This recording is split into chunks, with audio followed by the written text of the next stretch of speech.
بھٹو صاحب فلیٹیر کے لان میں آ گئے اور ایک کرسی پر بیٹھ گئے۔ انہوں نے احمد رضا قصوری اور امان اللہ خان سے کہا کہ تم میں سے جو بھی اچھا ڈانس کرے گا میں اسے وزیر خارجہ بناؤں گا۔ ہوٹل کے ایک ویٹر نے میز کو طبلہ بنا کر بجانا شروع کر دیا اور وزارت خارجہ کے دونوں امیدواروں نے اندھا دھن ناچنا شروع کر دیا۔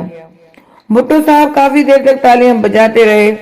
انتخابات کے بعد بھٹو ایک دفعہ لاہور آئے تو فلیٹیئرز ہوٹل میں ٹھہرے۔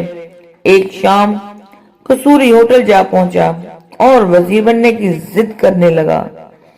بھٹو صاحب فلیٹیر کے لان میں آ گئے اور ایک کرسی پر بیٹھ گئے۔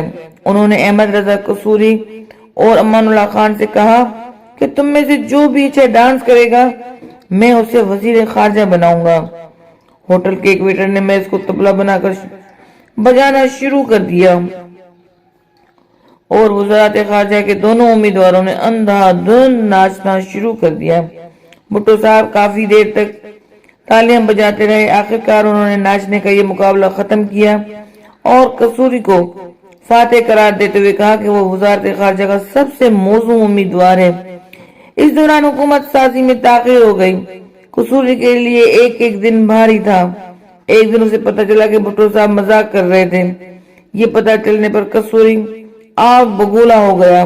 قومی اسمبلی کا اجلاس ڈھاکہ میں بلایا جا چکا تھا اور شیخ مجیب الرحمان اس اجلاس میں اپنی مرضی کی ایک قرارداد کے ذریعے پاکستان توڑنے پر تلے بیٹھے تھے۔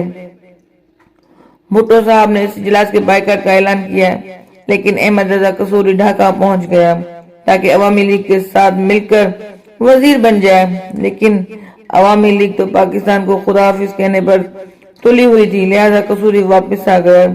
واپس آ کر اس نے بلا جھجک بھٹو صاحب کی دوبارہ خوش آمد